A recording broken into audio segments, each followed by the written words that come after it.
This meeting is being live streamed. Yeah, I got it. You got it? We are Got up it. and running. We are good to go. I'm having Scans on the show next week. I think we're supposed to be on. He's supposed to be on. Nice. I'm going to talk to him about what's going on with everything. We'll get into that a little bit more as once we get the show started. We'll give people a few minutes to kind of come on in. Give us a go ahead. If you're in watching, give us a thumbs up. Yes, we out here. Mailbox 37. We is out here. Give us a thumbs up. Give us a share. Have you guys grabbed the link and shared it? Yep. I just shared it to Discord. I'm about to go to the Facebooks. The Facebooks.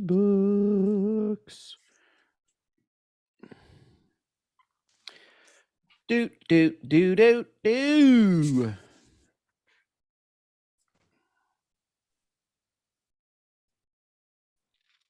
Why can't I not make a post in the group? I should be able to. There we go.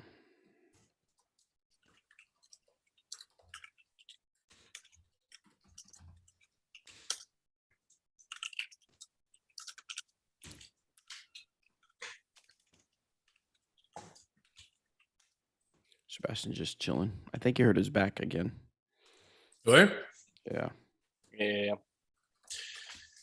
Okay. It's sitting up. Zagam posted.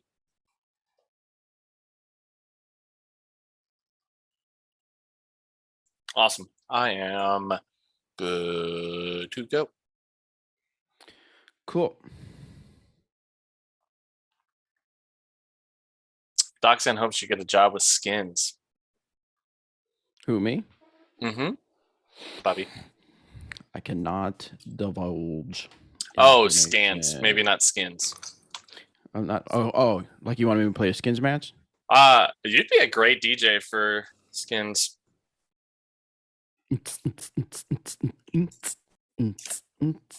Like that. Mm-hmm.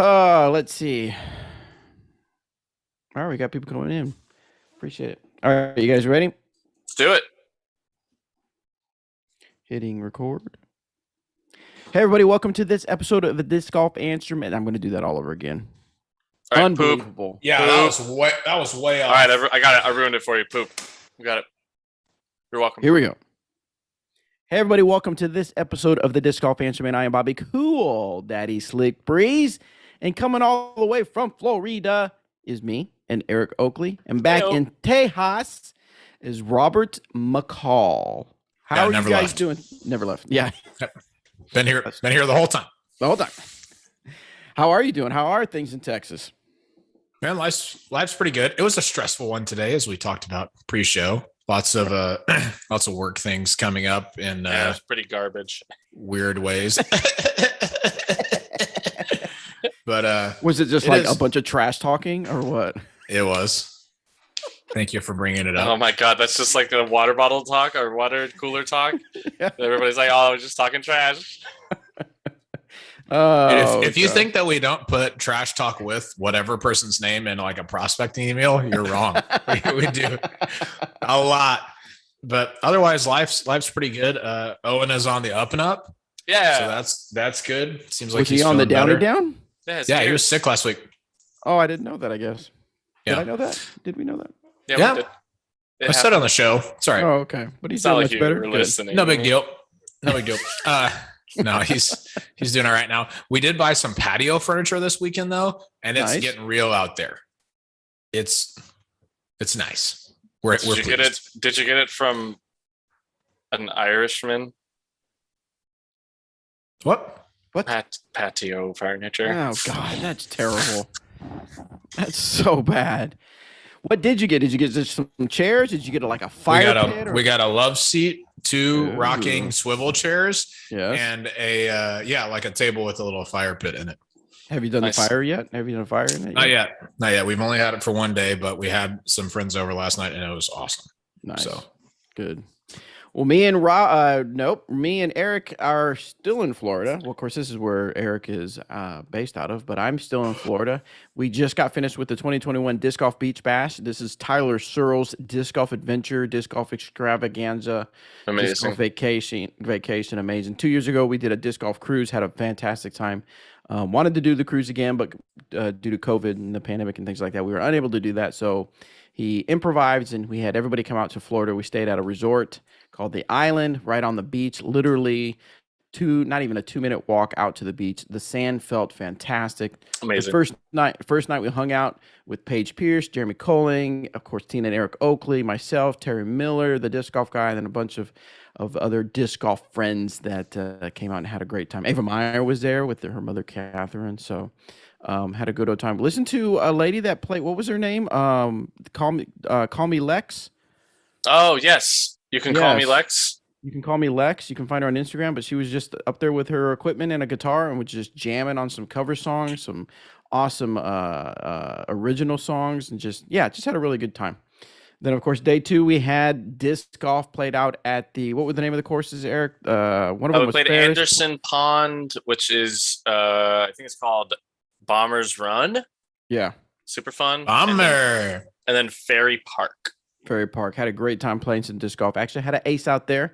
Noah, I believe his name, got an ace. I can't remember what hole it was, but It was sweet. had a really nice ace out there. And then Sunday went on. It was boat day. Went out on the pontoon boats. Went out and sat at some beaches out there while we were out floating around on the boat. And then you'll have to watch the Disc Golf Adventure vlog for the bit of excitement that we had. Terry Miller's already posted it on his Instagram, but Coling was throwing an aviator from one pontoon boat to the next while we were moving. And a gentleman by the name of Shane Sandberg decided that he wanted to leap for the disc and fell off the boat. And I believe the boat went, I have to watch the video again to make sure, but everybody was pretty like, oh my gosh, this is it. This is not going to be good, but everything was fine. Everybody had a good time. So, but you have to watch the adventure vlog when I put that together to see all that. So, Awesome. Except for Shane, who died. or die, right? No, Zay did not die. He's doing all right. He He's- committed. What a yes, champion. he Strong. committed for sure. So yeah, we're gonna put that together. But then I still have things going on here. Gonna work with Tina and Eric while I'm in Florida, and then I've got the Monster Mash that I'm gonna help. I can't remember the gentleman's name, but he works with Terry Miller. We're gonna film the rounds of disc golf, and they're gonna put together some disc golf coverage for the Disc Golf Guy channel. But just enjoying myself here in Florida. Sweet. But did you get to do any disc golf, Robert? No. No. Heck no. Oh. This was a busy weekend, patio furniture notwithstanding. Yeah, So, right. yeah, Nice. it was a very busy weekend around the house for sure.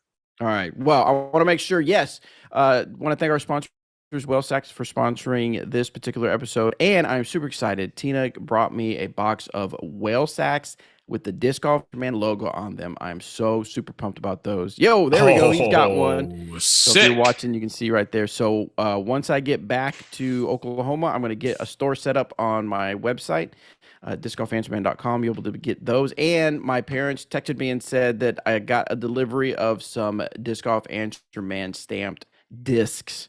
Mommy, I've got- Daddy, did my disc come in? I got my discs ready to go, so I'm going to get those listed. That way you guys can purchase some stuff, show your love for Disc Golf Answer Man, Awesome. and allow me to eat tacos every now and then. Did you pretty much sell out of all the Disc Golf Answer Man whale sacks on the trip to where you had to re-up? No. I knew it. This is the Okay. second batch. This is the second match. Yeah, so get them while they're hot. Yeah, you can't get the first runs anymore, but these are just as good. These are just as good. So Possibly Also- more stable. Who's to say? also, we want to thank DoorDisc.com for sponsoring this episode. They've got a complete line of bags, baskets, discs. And I just looked, we've told you before, now they're an up and coming store. So sometimes they have supplies that you might not find anywhere else. And I was looking around, and the Dynamic Disc Stick Retriever, they have plenty in stock, but some places are already out of those things because they are hot items. So make sure you check them out. DoorDisc.com, pick you up a retriever, pick you up a disc, use code DGAM for free shipping. Let them know that you love what they do for the Disc Golf Answer Man show. Nice. Awesome. Also, send in your questions. We've got a handful of questions we'll go over here in a little bit, but I want to make sure you guys know that you can go to discgolfanswerman.com, submit those disc golf questions. We will get them on the air. And I've gotten this asked a lot. And what it is, as I was thinking of something else as I was saying that, is that, yes, we will answer questions from any manufacturer. So send in any questions that you have for sure. And then one last thing before we hit the questions, the Paul McBeth Foundation, Shane from Door Disc does a lot with them, helps them out. And make sure you check out the Paul McBeth Foundation. You can actually donate. They've got a lot of things going on. I know in the past, Dynamic Discs helped them put out create a course in Mexico. I know Discraft is working with them as well. But they've got a lot of big plans for 2022. So check out the Paul McFace. Yes. Check out the Paul McBeth Foundation. I believe it's .org, right? PaulMcBethFoundation.org. Sounds right. Yeah, you can go out there and check out what they got going on and donate to that so they can continue to grow disc golf in areas that may not normally be able to afford that type of opportunities. While we're on that, how cool is it that Paul decided to just say, "Hey, all of my tournament winnings, foundation." Yeah. Sick. It's like, I understand there's probably like a tax write-off. There's a lot of like good reasons to do it, but at the same But still, time, sick. you took $88,000 and just said foundation. So cool. Yeah. That's the kind of stuff that hopefully gains some traction and brings bigger things into the sport, because Paul is the kind of guy who can lift us all up. So really cool. Shout out to him. Awesome. Cool. All right, well, let's actually get a couple questions in before we head on to some of the other topics we're going to talk about. This first one comes from Michael. I lost my favorite disc. It was a Biofusion Convict. Do you know of any disc? Wait, what is this? Do you know of anything disc with a similar flight that I can replace it with? I do not know of anything disc. I know. The Convict has a really interesting flight. It has a pretty considerable turn and considerable fade. It's not one that's like a tight lateral movement disc. It's pretty unique. I'm not sure I have a good recommendation for that other than just another Convict. I don't know. What do you think, Eric? The new Bear from Westside Discs has that same kind of. I remember you said that. Yeah, like big swings. The Bear. Grizzly Bear. Did a lot of people did? Oh, go ahead. We're gonna finish talking about the Bear. The Bear. Maybe. I also was gonna say. Bear. I think an Escape would also be pretty similar, but it's gonna feel very different. Escape. Sorry. And it's also going to Escape. And I think the Escape is just going to feel different, and it's going to have more glide. So that's something you might have to get used to. But the Escape, I guess, in a vacuum, is pretty similar. Stag also comes to mind. I thought the Getaway was a thing that was like, wow, this is it's more overstable. Is it more? And it's more Convict? It doesn't have as much lateral play. That's like the Convict's defining characteristic is that lots of turn, lots of fade. Yeah, it's interesting. It's an interesting fight. All right, there you go. All right, next one is from Craig. Craig, I'm so glad that you, Bobby, DeGam, and Robert are back. In your face, Eric! I was never anywhere in the first place. So what do you mean? DeGam. Nice. We're in. That's the new one. DeGam. I'm loving the new show so far. Last episode, you said you want to try a Sexy Bird. I will say there are sleeper sites that stock 2021s that you can buy for $40 or $50. If you want to reach out to me on Instagram, oh wow, this guy's serious. I can send you a link. I've also said that they do fly very unique, thrown hard. Mine fly straight like a Getaway, and they will only dump once they slow down. The plastic is gummy and one of my favorites. I prefer them to be my felons. Sorry, Eric. Wow. I don't even want to respond. Next question. Getting to my question, I want to hear what else. No, we talked about this. We said no questions. What else are you excited to try outside of DD, Robert? What are your favorite plastics across all brands? Thanks, guys. Have a great week. Good question. I've tried some of the stuff that I'm throwing right now is stuff that I have thrown before, so I'm pretty familiar with it. But one of the discs that I've been really impressed with was the Onyx from Discraft. It's a really good disc. It's similar to a Getaway or a Thunderbird. I think it's maybe a hair faster than those. And I like that they generally run a little bit flatter, so they're comfortable for forehands. As far as the best feeling plastics go, like what blends feel best, honestly, pretty much everything that I've felt lately feels good. Like everyone has stepped up the way that their plastic feels across the board. I still don't like how slick some of the, KC Pro, DX or like D plastic for Discraft can be, but I'm not really looking for those types of discs right now because I still play with Wardens and I have those really good first run hard ones. So yeah, I've honestly tried a lot of stuff. One of the putters that I've been throwing lately is the Bullet from Mint Discs. The one that I have is I think it's in the Eternal plastic, which is the clear plastic. It's like Champion or Z or Lucid or whatever. And it's just super duper straight. You can turn it over a little bit really easily. It's just a good line holder. So a lot of overlap with the Warden for me. It's probably not going to make the bag permanently for that reason. But if you don't have a good Lucid Warden and you're looking for, I think it's a little bit shallower than the Warden too. It's a great thrower. I've been really impressed with it. So yeah, I'd say those are some that I've been trying out. And I'm kind of open to try out whatever. I haven't gone out and looked for a whole lot of new stuff. I've thrown some stuff that I knew I liked, and then peppered in a few new things here and there. Nice. I haven't tried anything. Of course, you didn't ask me, but I still haven't tried anything. So. I see that Doc in the comments says that I should try the Pilot, the Streamlined Pilot, and I haven't tried it before, but I picked one up when someone was practice putting, and I thought I had picked up a Warden, and I wasn't trying to be like, oh, this is like a Warden. That's just what it felt like to me, and so say whatever you're going to about that. But when I picked it up, I was like, oh, it's a Warden. So I'm probably not going to switch to those because I have Wardens. You want to hear the funniest? Go ahead, Eric. I was going to interrupt Bobby again, but funniest story about like that kind of thing is that I've heard people say that the Felon is just a Raptor like a Raptor like type disc, and I was like, that came out before it somehow. Whoa. Like, if we're gonna call it as it is, it's like the Felon is a Firebird, like knockoff, and the Raptor is a Felon knockoff, which is obviously a Firebird knockoff. If we're gonna be real, it's like don't be in the new Discraft, I Love Brody Smith and Paul Macbeth fan page like Robert McCall and tell me the Raptor is just the Felon is what the Raptor wants to be. Is like, you guys don't even know. You guys weren't even playing when the Raptor was invented.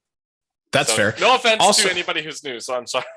Yeah. Also, I'm not a very good test subject on like what new plastics I want to try because I'm kind of jaded to a lot of the disc golf manufacturers, not disc golf manufacturers in general, but just I know that there are so many discs that are so similar that I'm not going to go out and buy. I'm not going to go out and buy everybody's T-Bird. I'm not going to go out and buy everybody's Warden or AVR, whatever it is. There are some that I know that I like. Like I like the Buzz. It's a good thrower. So I have a couple of those. I don't need to go out and try a lot of other straight mid ranges like the that do the same thing. Thunderbird covers Getaway, covers PD, covers a bunch of stuff. Yeah, exactly. Slot. So it's like, why? And that's what I was going to ask is like, how did you ever throw PDs before? And that's like what I feel like that the Annex is like a great run of PD, and it just keeps coming out better. Yeah. The before I switched, I don't remember what run of PD it was, but they were the flat ones, and not with a plus rim, like the straight up and down rim, and they were just gold. Might have been the third runs. Super good. I really liked them. I tried one recently, and it was a little bit more stable. You might have had the overstable runs. Like those were crazy. Yeah. Eagle for what I wanted for that. Yeah. Because like Eagle can throw that straight. When I throw it with my noodle arm, it's like I need something to go straight for a little before it finishes left. So 100%. Anyway. Yeah. Nice. All right. So something that's big in the news right now is the disc golf player management.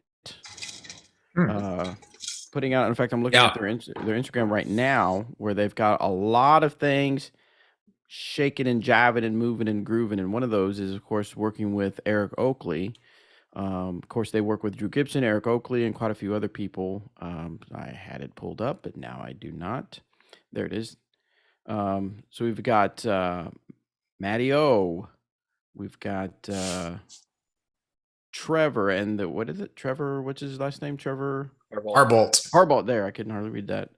Oh, and then the one thing that I thought was really awesome was they announced that they have Edward Jones, a lady representing Edward Jones, Allison Douglas Kinnan, who's actually going to be like a financial advisor type person. Awesome. Just like at the for these players to be able to call, like as a resource for them, right? Think, yeah, which is cool. Yeah, access as a financial advisor. I think that would. I mean, that's just those type of things have been really needed for disc golf. So anyway, I guess I wanted to just kind of get our thoughts on it. Yeah. In an alternate life, I was really close to becoming a financial advisor before moving here. Really? Mm-hmm. Yep. It was down to this or that, and this called first, and that's that. Mm-hmm. And that called like 2 weeks before we moved, and they were like, "Hey, we're ready to go." Oh wow! I was crazy. Like, "Thanks, but I'm already going." Nice. See ya. Anyway, continue. So I've always felt that players needed some sort of representation, and it was always seemed to be a source of or a challenge, I suppose, when a player was the one that had to come in and represent themselves. And I understand the sport isn't quite as big, where financially it didn't make a lot of sense, but it did feel like it was it made negotiations a bit tricky because you are literally having to do it yourself, whereas you didn't have someone outside that's maybe not quite emotionally connected to everything that negotiated for you. So I think this is a great. Oh, of course, what was it? Was it maybe 3 years ago where there was a now I was going to look up the name of it, but there was a name of a group where they were going to do this sort of thing, negotiate. I don't know if they're still around. DGI, are they even still around?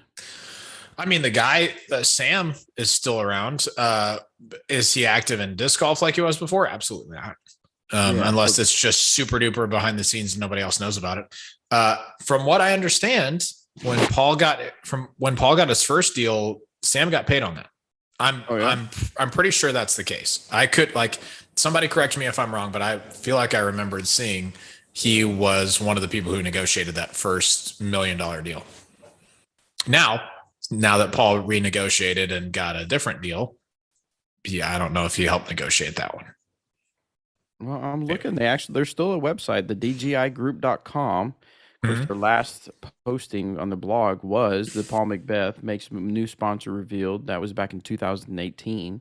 So it doesn't look like there's much activity on the website. So, but now we have this new one, and then I guess that begs the question of, is this something that is sustainable? Will this last? Since this other people tried and it's not going through, or we don't hear much about it. Maybe someone could maybe correct me in the YouTube that says, no, Bobby, it is something that's still going. They're just not out there showing everybody what's happening, but they're in the background. But I think it's fantastic for the sport. I think it's fantastic for the players. I think it's just showing that we're maturing and we're realizing the importance of this. As someone that was heavily involved with DD and this type of stuff, as far as players wanting or negotiating their contracts, I've always felt that this is something that was needed. But what are your thoughts, Eric, as a player? It gives me a pretty solid support system to fall back on. I've always had friends and, of course, Tina and my family to use, but it lets me know that I am no longer going to have to deal with the crazy conversations, and I can focus a lot more on my play or running events. I can focus on the things that are going to progress me along a lot farther. And then when I need to be involved, I'm not having to put as much energy into it, which has been something that I've had to do in the past. And was it necessarily a bad thing? Not really. It just is something that we've needed to move past. And I think it's a good thing for the sport. And I hope more people get on board for it, because it is this better concept. It is a better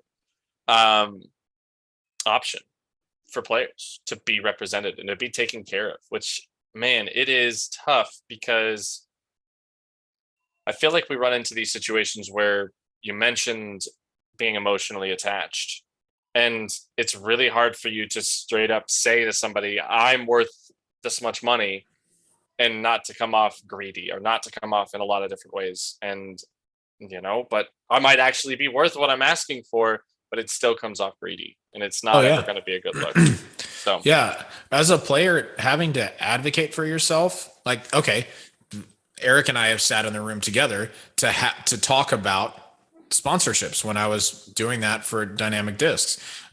This was before we got into a little bit higher dollar sponsorships, which I'm stoked for sure. Mm-hmm. But yeah, having to advocate for yourself it's really difficult, especially when we have so few case studies with actual numbers tied to them of this is what this person is getting paid. This is how they're performing. This is what their social media looks like. There's just not a whole lot about it that's known publicly. And so having to negotiate that and navigate those conversations it's tricky for everybody involved, for the players for sure. But then on the company's side, you're trying to make sure that your return on investment is good, and not that we only view people as return on investment, but when we spend money, like the reason that we do that is because we think we'll see it come back and that we can invest in someone who's going to do well. And so, yeah, it's just it's a touchy conversation to have anytime. And so to have someone who's less personally, emotionally invested, I think that's huge. It does create a little bit of a weird dynamic sometimes. Like we worked with, I don't think it's any secret that Ricky Wysocki has had an agent for a while, a relative of his, who we talked with when he was at Latitude 64 and then leaving Latitude 64. And that, it just created an interesting dynamic. We hadn't had that before. It was always us talking straight to the player. Let's reason this out together. So it's new and different. And I'm with you, Bobby. I think it's important for the players. I'm sure the manufacturers aren't as stoked about it, but it is what it is. Like, yeah, I think the other part that works with a group like this is that, they're actively going to be seeking other sponsors for me, because that's how they're going to make additional money. So if DGPM, if they want to go and talk to Nike, Oakley, Red Bull, Epic Games, you name it, like the list goes on and on. If they want to go and talk to these companies to see if they can get me an endorsement, a sponsorship, whatever, they're going to do that. And they and myself are going to benefit from it. And in turn, disc golf is going to benefit from that, because there's going to be it's a foot in the door for other people. And that, I think, is probably where this company works the best. And I think what was the issue with DGI is that disc golf was still so small before our boom, and they were taking package of players to a company. So it's like, hey, sponsor these 10 people. And that's tough when, man, a company like Oakley can look at me and say, cool, give them a coupon code, send them some gear, run with it. Great. Like instead of having to do it 10 times. Yes. So there's a little bit to that could be really positive. Also, why wouldn't Oakley want to sponsor me? I wear Oakley glasses. My last name is Oakley, and it's a match made in heaven. But we'll see. So if that's the case, my new name is Robert Nike. Yes. So call me Nike. Or wait, what did Macbeth tweet that one time? Pay me Adidas. That's what I'll be doing soon. Just pay me. Let's go. I'm going to change my name to Bobby Rolls Royce. That's a better idea. I don't know if I like that. Bobby Bentley. Rolls Royce or Bentleys aren't practical cars. Like if you need to go do something, like you can't do much in a Rolls Royce or a Bentley. Yeah, Like, except for a drive, and then when you're like, hey, you know what? I don't want this car anymore. Then you just sell it for hundreds of thousands of dollars. Right, exactly. Yeah. That's fair. I'm just thinking like, why not choose a company that you can get it all? Bobby Corvette, something like That's Corvette. That's not even sports. Like it's like Bobby Chevrolet. You're pigeonholing yourself, Bobby. Yeah. Bobby that. Chevrolet. Yeah, you're right. Bobby Chevrolet. That sounds like the dealership down the road. Yeah. I like. Come on down to I Bobby like. Chevrolet. Yeah, I like Doc's suggestion here, Robert Jaguar. Jaguar. I don't know. BMW doesn't really fit as a last name. Yeah, Eric BMW. Okay, but let's circle back to the disc golf management thing. Okay, so we saw Drew's announcement that he's got a multi-million-dollar lifetime deal. I know that I'm not the only one who's curious about what the details of that are, because first of all, multi-million means more than 1 million. So congrats to Drew. That's awesome. But what does a lifetime deal look like? What's the limit that of years that he has to play in order to fulfill that part of the contract? Or is he just going to play disc golf until he can't move anymore? I don't know the answer to that. I'm really curious about it. So I'm interested in seeing more details come out about that. If they're going to, they might not.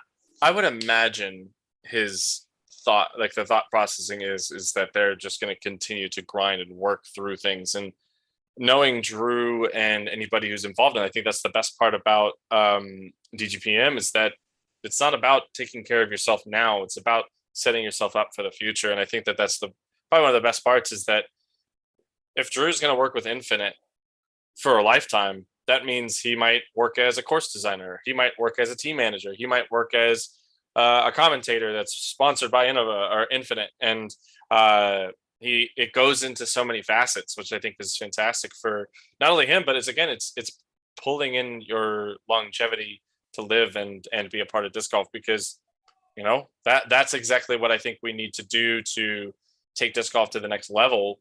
Is a lot of the bulk of players that are on tour right now. There's a group of probably about 10 to 20 of us that are going to be the next team managers, course designers, people deciding rules, working with the disc golf networks. So many opportunities are there. So capitalizing on that and being able to help build upwards from there and stay involved, I think is incredibly important. So I think that could be there. All the nuances to Drew's, I don't know. It could just be like straight up he plays and gets discs and gets money, and the boy's getting paid. Yeah. So why not? Yeah, for sure. Okay. So follow-up question though, Bobby, I'm curious for you. Okay. Is there an aspect of your life for which you would sign a lifetime deal? Yeah. I started thinking about this when I saw it. Like, what could I say for the rest of my life? I mean, it's a large amount of money, but for the rest of my life, this is the only thing that I'm going to use, the only thing I'm going to promote in this area of my life. If Torchy's Tacos said we will give you lifetime tacos, if that was the only tacos you ever ate, I'd be in. Anytime I went, now I could eat any other food. It's not that I had to eat only tacos for life, but if every time I said I'm in the mood for a taco, it would have to be a Torchy's taco, I'd be good. Okay. What about you? Consider me interested in that deal as well. Yeah. I don't know. I feel like that would be really hard. Like I was just looking back. So this is my Gibson Hummingbird. If Gibson Guitars was like, hey, we'll sign you to a lifetime deal, I'd be like, sure. Yeah, no problem. I don't use it professionally every day like I did when I was a worship minister. And it's not like Eric, who does this for a job day in and day out. I feel like a lifetime contract is like, it's intense. That just sounds like it's intense. And that was obviously what stuck out to me when I saw that lifetime. Is like, does that restrict him? And how does that restrict him? And I know that Infinite Disc has lots of possibilities of what they can do and grow and become. But does that cause you to have some sort of restrictions and not give you a lot of choices in 7 years? When who knows? I mean, if we were to look back 7 years, what disc golf looked like 7 years ago, it's grown quite a bit. What's it going to be like in 7 more years? So the dude's going to be able to guarantee himself millions of dollars. And that's the thing, is if he thinks he can live off of that, only off of those millions, and he can invest his money and progress that forward, like $1 million is enough to live your lifetime on if you're spending smartly. Now, Drew might not be. He's going to have more tattoos than most here very soon. I'm kidding. He does. Drew is an adult. I'm not. I make jokes that he gets a lot of tattoos. So you bring up a good point, Eric, in the chat, is that all of this is us speculating. Just because we know the guy doesn't mean we know what's going on in the background as far as his deal. This is all just speculation and our thoughts and opinions based on what we've read, what exactly everything you guys can read on the internet. One thing I want to ask you, though, is I've seen this a few times talked about and kind of get our input, is that, and I know this has been discussed in just in some inner circles that I'm involved with, is that, you know, in other sports, whenever someone gets a new contract or negotiates a new deal, we know the dollar amount. When do you suppose that's going to start happening? Of course, now we know Paul Macbeth's, but because it was such a big deal. But do you think that's coming in the next few years, where when deals get signed, we will know, there will be a source somewhere to go to say, oh, they signed for X amount of money for X amount of years, and we literally know the dollar amount? Yeah, I don't know, man. I don't know. I like that that's that way in professional sports. I'm shocked that we're getting there in disc golf all of a sudden. It just, I didn't think that was going to be the case, because when we started doing sponsorships, like when I was team manager, it was kind of hush hush what everybody made. Right. I mean, players talked about it, but until Prodigy started doing their kind of published, hey, each player gets $1,000. They all bought into the company. Each player gets $1,000 a month. That kind of changed everything a little bit. But now it's like, yeah, I mean, we're right up on that, Bobby. It's close. Yeah. There could be a point where it's an important fact for those things to be known, to bring in different revenue, knowing that Discraft or an Infinite or whomever can provide millions of dollars to players, and that makes other companies want to take interest as well. They know that these companies can make it, so why wouldn't they try and make it in our sport as well? Yeah. The other thing is like information about, we know when another franchise is seeking out to get another football player to move over to their franchise, do you think it would be a big deal if, say, some player went to, and only because I know this, is that, let's say some player goes to Emporia and it is actually talked about that they're trying to pull them from another manufacturer. Do you think that is negative or a positive move for a manufacturer to do?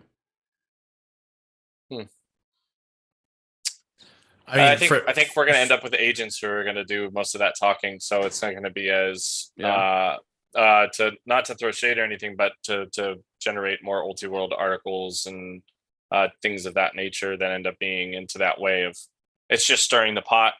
Like a lot of what people do on Twitter as well. It's like that we're not necessarily always talking facts. Right, but is that good in other words, is that good press? I mean, let's just say, when James Conrad was moving over to MVP, there was little rumors that he went to the warehouse, whatever. What if MVP just put it out there? Yeah, we're talking to James Conrad. Right. We're trying to move him over. What if they're just come out with it saying, yes, this is happening? I'm not opposed to the idea. Yeah, I'm not opposed to that. It doesn't seem like a bad thing. It's good publicity and it gets people talking, and hopefully the conversations stay positive. Yeah, hopefully. But I think at some point within the next 3 to 4 years, by then, I bet you that'll start happening more and more, where we'll know when a manufacturer is trying to poach somebody from another manufacturer. So interesting stuff. And yes, like you said, Eric, it'll mostly be the agents pushing that stuff out. In other words, they're going to try to push. In other words, and could they use it as leverage? Could the who they're being sponsored by at the moment be like, oh gosh, now that's out there, now we've got to offer them more money to keep them. So who knows what's going to happen. So 100%. Interesting stuff. We still got it's only October. We still got November, December to hear about. course, there won't be a whole lot because I think a lot of people, or maybe a handful of people, are under contracts in a sense where I don't think this is a year where a lot of contracts are ending, right? Yeah, I think roster mania is still upon us. It is every year, right? Yeah. Every year somebody does something and we're surprised, and so that's coming. I mean, Yeah. whether we expect it or not, I think we'll hear some people moving around. Yeah. All right, well, let's jump back in for a couple questions. This one's from Fernando. What should I do with my old plastic? My space is limited, and I'd like to make room for some new discs. Is it better to sell online, sell it to play it again, give it away, or keep it? Your best bang for your buck in general is online. If they're still in decent shape. If you go to like a Play It Again or that's the worst. Yeah, it's usually really low. I mean, $2 or $3 a disc. So that's going to be pretty low. Giving it away is not a bad deal, especially if there's discs that you've outgrown that are just not going to be a part of your game anymore. Yeah, give those away. Put a few of those in your bag and go out to the course when you see new players. Just hand them to them. That's a really cool thing. There are a lot of clubs that are probably looking for donations for junior events, like school programs, or just getting new players involved. So that's always an amazing option. Yeah, for sure.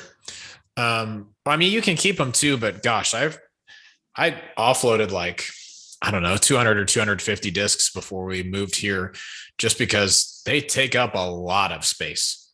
I'm down to 2 buckhorn bins and whatever can fit in my Ranger and my cart, and that's it. Mm-hmm. But I mean, it was a lot. Yeah, I have a bunch of stuff that I'm going to be offloading too, so be on the lookout. So send it to me. I've got room for it now.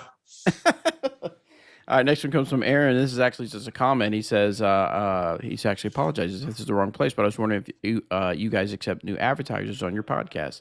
Yes, we do, Aaron. So if you're listening, email me at discgolfanswerman@gmail.com, and we can start a conversation to get you on the show to advertise.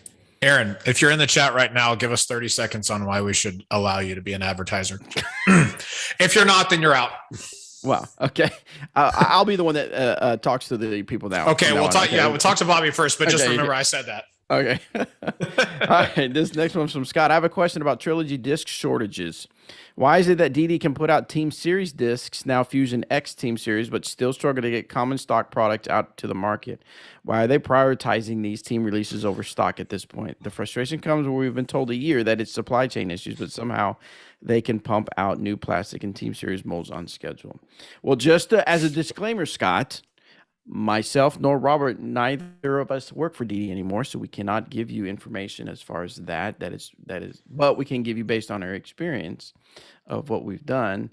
I will say that a lot of this stuff is pre-planned and made out, and there is a strategy to what is being made as far as what can sell and what will sell. You have to understand, and it's something that we've always said. Someone who is a diehard, I can't think of a diehard mold guy. People would say, well, how come you got rid of the Renegade? Everybody loves the Renegade. It's like, well, if everybody loved the Renegade, then we would have had enough of a reason to not make it out of production. So not everybody loves the Renegade. Not enough people love the Renegade. So I would say some of that. So I don't know which particular mold you're talking about, Scott, as far as not prioritizing that mold, but maybe it's mold that isn't a priority because it just isn't a big seller.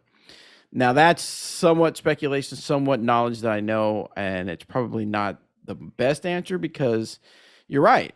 I don't know exactly the answer why they chose Fusion X over other things that need to be created, other than, again, Team Series discs aren't brand new ideas. They're not things that were like, oh, we should go ahead and pop out some Team Series discs. No, these are things that are set to be made, and they have schedules to be made. Yeah, I guess that's all I'd have to say on it. Yeah. I don't think there's much more to say. There are finite machines and finite hours in which they can run. Not every disc that comes out of every machine is production ready or even able to go out as a factory second. So yeah, it's a tricky process. And when they're running, I mean, pretty much around the clock to even try and keep up, things are going well in disc golf for sure. It sucks for the players if you're looking for your favorite mold that you haven't got many backups of. But it is what it is. That's part of growing. It's growing pains for sure. It is what it is. Next question comes from Tim. Do discs glide more once they're beat in? I've wondered this because I feel like they do, but the shape of the disc doesn't really change. So I 100% feel like they do, and I love. That's why I like a beat up Felon more than I like other discs, like for forehands, especially. Why I won't throw a Culverin or a Sargent or a Convict is because I felt like I was just getting a little bit more with the same feel out of a Felon. So I think they do, but I don't know if it's that they glide more or they're just a little less stable, so that it's them being a little less stable from what you're used to them doing means they fly a little bit more. So they maybe don't actually gain glide, or I don't know. Robert, I want to hear your thoughts here. Yeah, and the second thing that you said, I think, is absolutely true. It doesn't change the shape of the. Wait, let's try that again.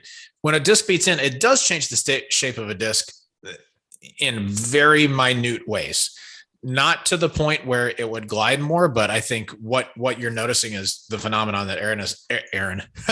Well, welcome to the podcast, Aaron. Aaron, that's Eric is, Aaron. That Eric Oakley is talking about, in that they become a little bit less stable, which means that they're more prone to turn.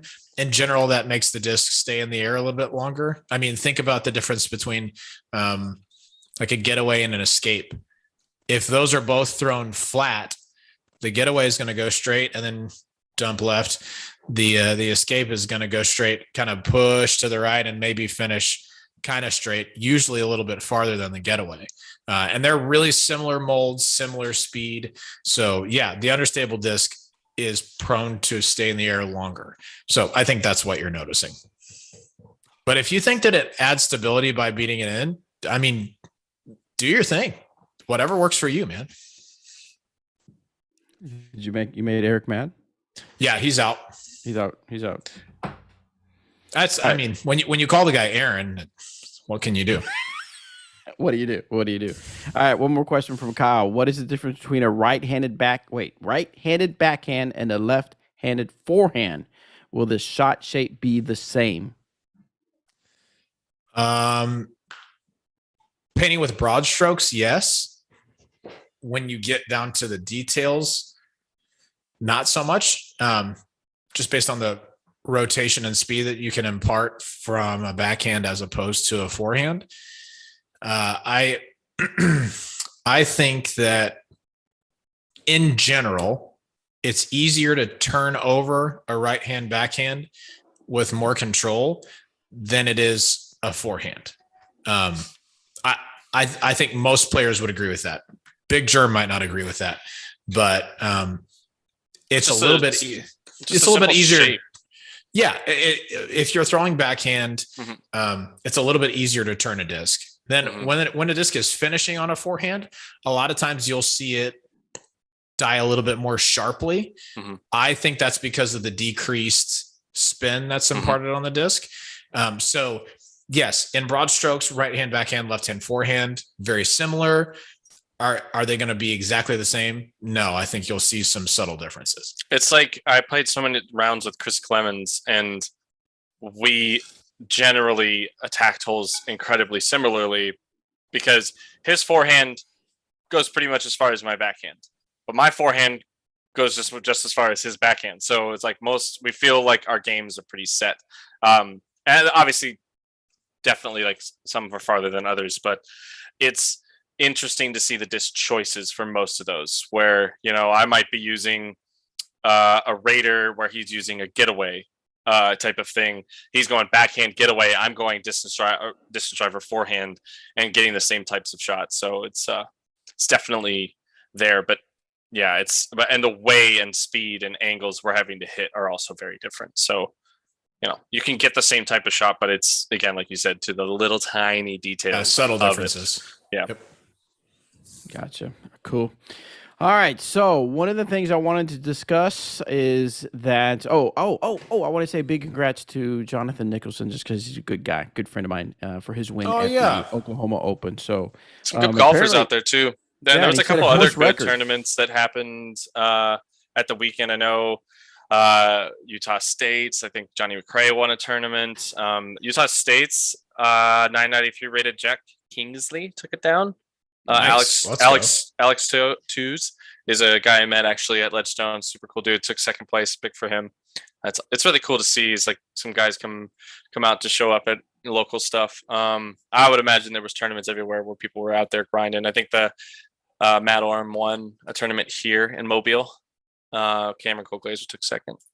Nice. Love to see it. Dude, Nicholson opening up with a 1080 though. So Yeah. Hot fire. hey, what tell me what I'm working with right here, right now. Dude, is 1080 the new 1060? Because I've been thinking about this. Okay, so used to this is like 20, I'm sorry, I'm going a little bit off track, Bobby. I apologize. No, you're for fine. that. Go for it. But Unbelievable. Will Schusterick at national tours circa 2010, 2012. He was always just going to go shoot a 1060 first round. Every first round, 1060. Now, this was before anybody was 1050 rated, mind you.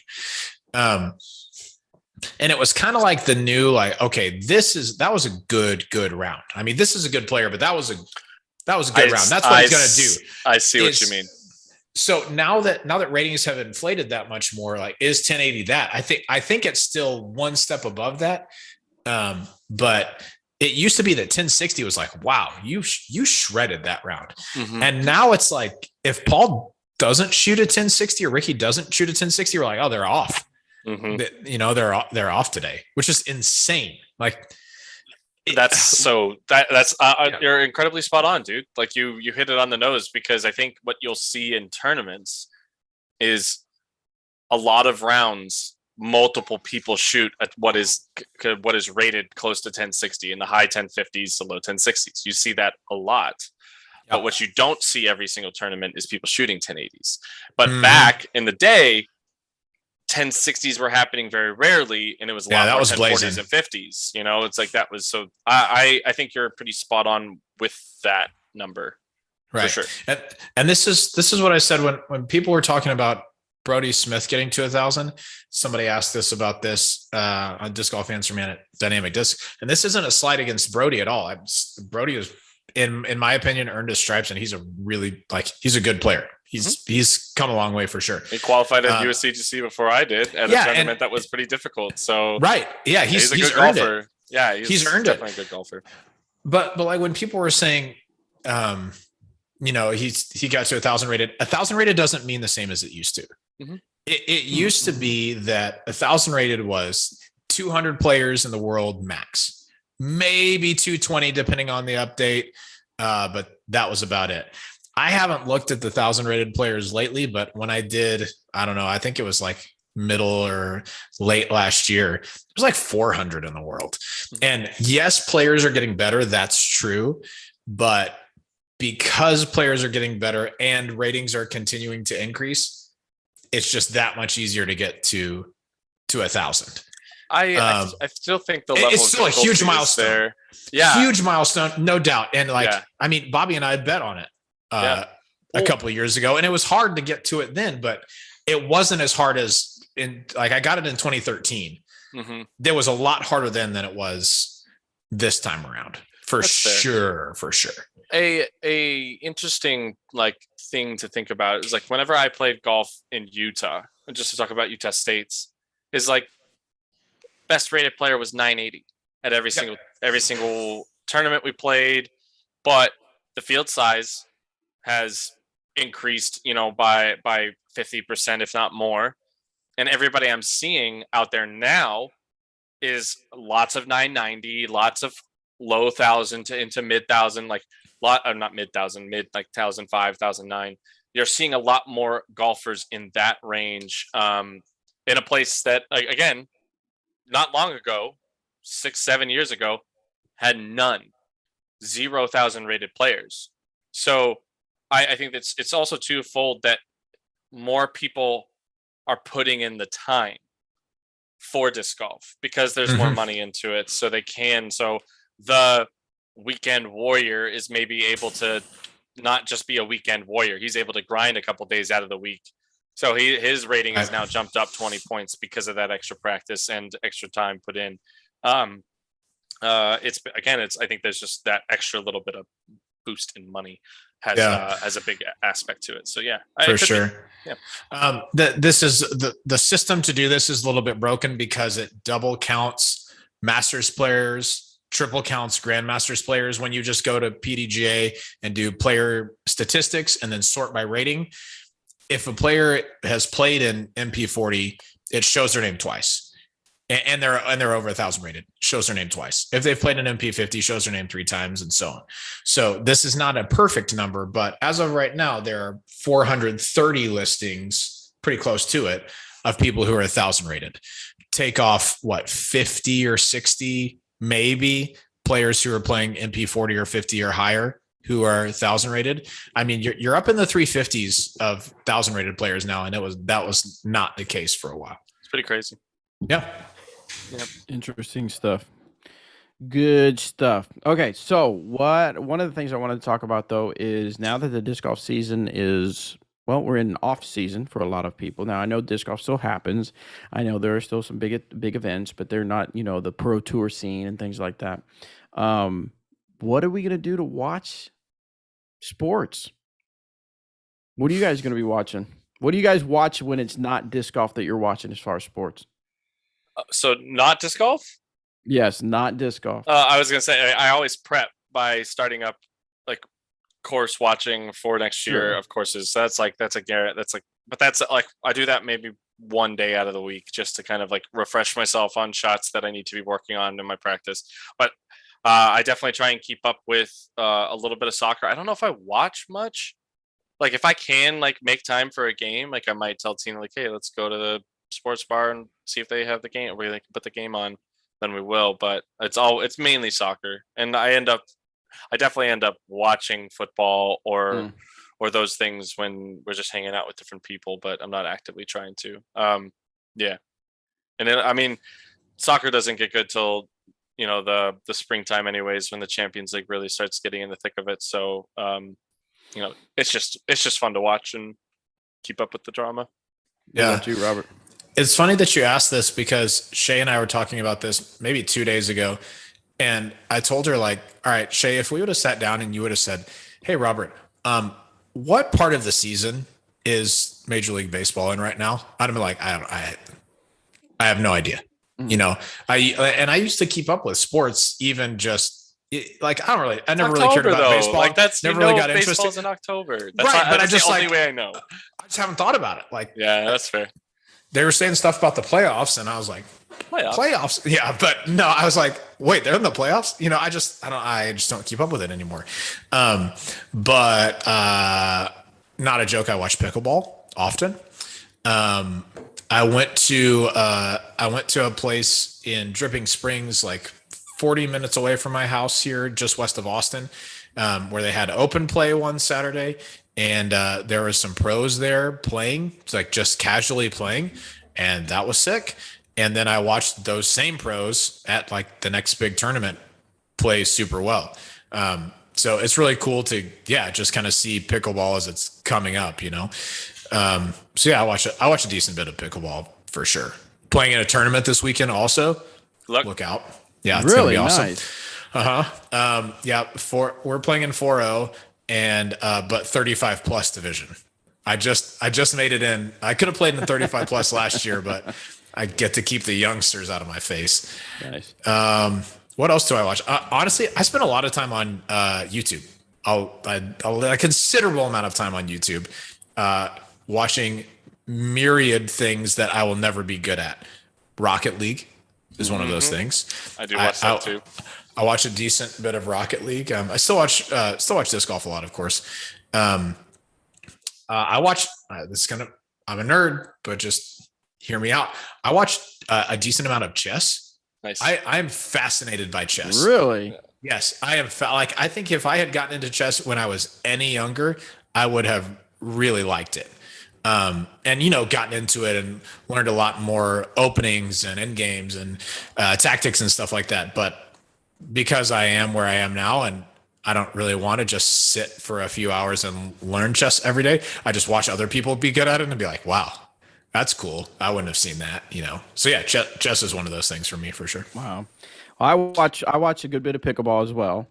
Yeah. There's just something about playing it and getting better at it, and then watching some of the top pros do it. I think it's really cool.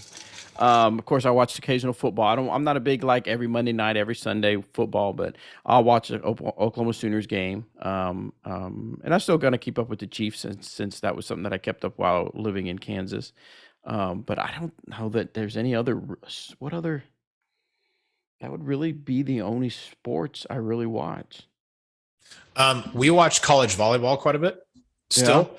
Women's college volleyball. It's a blast awesome to watch. Dude, just it's so much- hardcourt volleyball in general, men's, Yes. women's, it does not matter. Yeah, I'll watch Probably either one of the best sports out there. It's so good. I'll say this: I prefer women's because the men's, like, their rallies end so quickly because all of them can jump so high that they just, as soon as their hand contacts the ball, it's on the floor. And so it's like, okay, well, that's cool. But the women's has a lot more back and forth. Which I think is pretty they're cool. hitting the ball vertically downwards. Like, no, but you can't. Dig just that. like that almost landed under your feet, like when you were jumping. Okay, so cut that I'm out. pretty sure there was an amazing TikTok during the Olympics about like men's volleyball, and it's a dude just going on. It's just like, these dudes are superheroes. Like they're running, they're jumping, they're fit as and they're like, Right. he just like goes into it. And he's like, and he's just like can't stop. He's like kind of hitting on him, but also like complimenting him. Like Dude, didn't really understand. it's like, the all he played coolest. was football. It's just like that eye-opening type of stuff. It's like there are some outrageous athletes.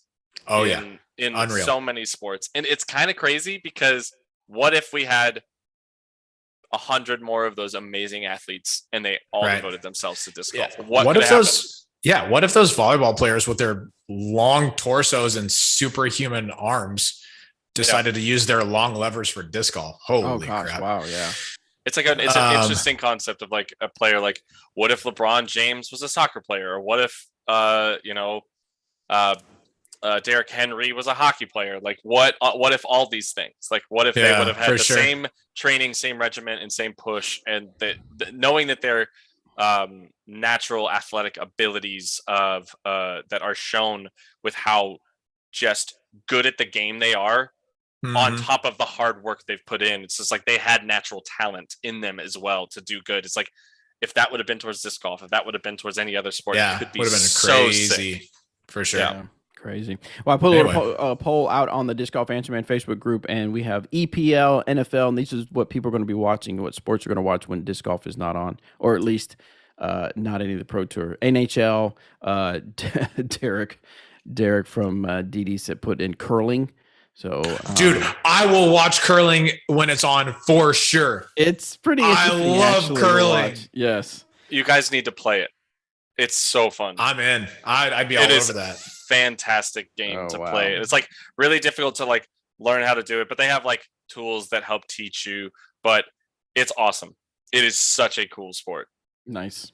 So yeah, a lot of stuff to watch when disc golf's off season. Of course, we'll all be watching some disc golf that we. I'm going to go back and watch a few tournaments that I was able to watch just because doing other stuff. So I can't wait till next year. I know that things are going to be just bigger and better and higher production value. It'll be exciting. So a lot of stuff to watch during the off season. Big shout to Jomez for the way that they finished the Pro Tour finale. Like, so did y'all watch this? Did you watch this on Jomez? I have not yet. Okay, I'm not going to spoil it for you. Just go watch literally hole 18 of the Pro Tour finale. Oh, okay. And it's just they're just so good at what they do. Yeah. And I wish I was that good at anything that I did. You know, not even video production, just anything. So well done. I have to go watch it. So, all right, as we wrap up, I want to say a big thank you to our Disc Golf Answer Man Patreons. A big shout out to Stevie Z, to Stan Mosh, Say Stevens, Jay Plemons, and Rob Gage. Thank you Let's guys so much go. for supporting the Thanks, show. boys. And if you want to support, join them in their support, you can go to patreon.com/thegam. I was actually talking to Terry Miller from the Disc Golf Guy from Smashbox about what they do with their Patreons, and I've got a few ideas of adding some different tiers and different levels so you can support the show and actually get some fun stuff with that. So anyway, thanks again for tuning into the show. Thank you to our YouTubers. Thank you to Eric and Robert for being on the show. And yeah, we're good for next week, correct? Yes, sir. All right. Yep, I'll be here. Yep. Send in your questions, discgolfanswerman.com. We'll see you.